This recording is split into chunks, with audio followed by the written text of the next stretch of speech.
Assalamualaikum warahmatullahi wabarakatuh. Pada video kali ini saya akan membahas mengenai mengapresiasi karya sastra secara subjektif, yaitu mengaitkan sastra dengan lingkungan yang sekarang.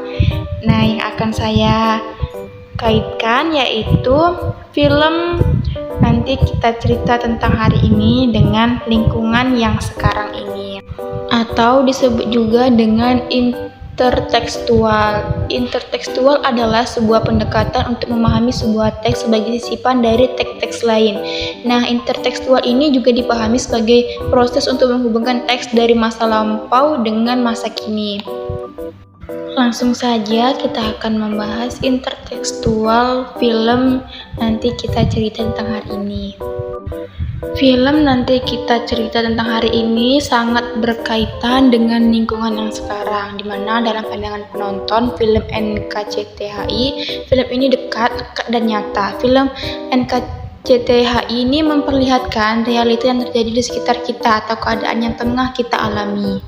Film ini memang diproduksi sesuai dengan masa kini, yaitu lingkungan yang sekarang kita alami, di mana cerita pada film NKCTHI ini merupakan hasil kontemplasi Angga yang sebagai saudara untuk merenungi kehidupan keluarga masing-masing yang kadang memiliki cara berbeda untuk memberikan kasih sayangnya. Mengingat cedera yang dialami sebelumnya, pelatih bertanya lagi, apakah Aurora sanggup tetap ikut? Dan dia menyanggupinya. Tentu hal ini demi ayahnya. Namun saat dia berjalan keluar, Aurora justru melihat keluarganya, terutama ayah, tampak sangat memperhatikan Awan.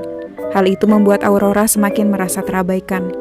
Pada film Nanti Kita Cerita Tentang Hari Ini bisa menjadi gerbang masuk yang baik untuk membahas masalah-masalah mengenai hak asasi manusia yang terlupakan. Dalam film Nanti Kita Cerita Tentang Hari Ini, lewat sikap ayah yang menutupi fakta yang terjadi di masa lalu, sesuai dengan lingkungan yang sekarang kita alami, yaitu mengingatkan kita pada sikap pemerintah yang berusaha mengubur kasus-kasus pelanggaran HAM yang terjadi di negara demokrasi terbesar ketiga di dunia ini. Seperti sikap sang ayah di film NKCTHI yang merahasiakan masa lalu demi stabilitas dan masa depan kebahagiaan keluarga sehingga bebas dari kesedihan. Nah, sikap ayah ini juga banyak kita temui di lingkungan kita yang sekarang, di mana banyak orang tua yang merahasiakan masa lalunya demi kebahagiaan keluarganya. Pada kutipan berikut ini terlihat bahwa sang ayah merahasiakan kematian saudara kembarnya Awan, dan ayah merahasiakannya dari anak-anaknya agar keluarganya tetap bahagia dan tidak ada kesedihan. Ayah menyesalkan perubahan sikap Awan dan menyalahkan Angkasa yang lalai menjalankan tugasnya sebagai kakak. Awan mencoba melindungi Angkasa dan menentang ayah, namun ayah bersikeras apa yang dilakukannya semata-mata hanya untuk melindungi semua anaknya, tanpa bermaksud mengekang mereka. Ayah mengatakan tidak ingin kehilangan mereka. Aurora lantas berdiri dan mengatakan bahwa keluarganya telah lama kehilangan dirinya. Awan meminta maaf dan berkata ini semua salahnya. Namun Angkasa membantahnya dan mengatakan bahwa ini semua adalah kesalahan ayah yang hanya bisa menyalahkan, menyangkal, bahkan menyembunyikan luka dan berpura-pura. Ayah dan Angkasa lalu berdebat hebat, dan Angkasa mendatangi ibu, memohon padanya untuk bicara.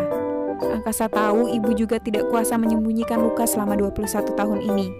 Sementara Awan dan Aurora bingung, apa yang sebenarnya terjadi? Akhirnya Angkasa mengungkapkan semua, bahwa ternyata Awan memiliki saudara kembar yang meninggal saat dilahirkan. Ayah bersikeras menutupi luka itu, agar tidak ada trauma dan agar keluarga mereka bahagia. Namun alih-alih kebahagiaan, kenyataannya luka yang ditutupi itu hanya menimbulkan luka baru bagi keluarga, bahkan lebih dalam. Nah, itu tadilah kaitan film Nanti Kita Cerita Tentang Hari Ini dengan lingkungan yang sekarang. Semoga dapat bermanfaat. Wassalamualaikum warahmatullahi wabarakatuh.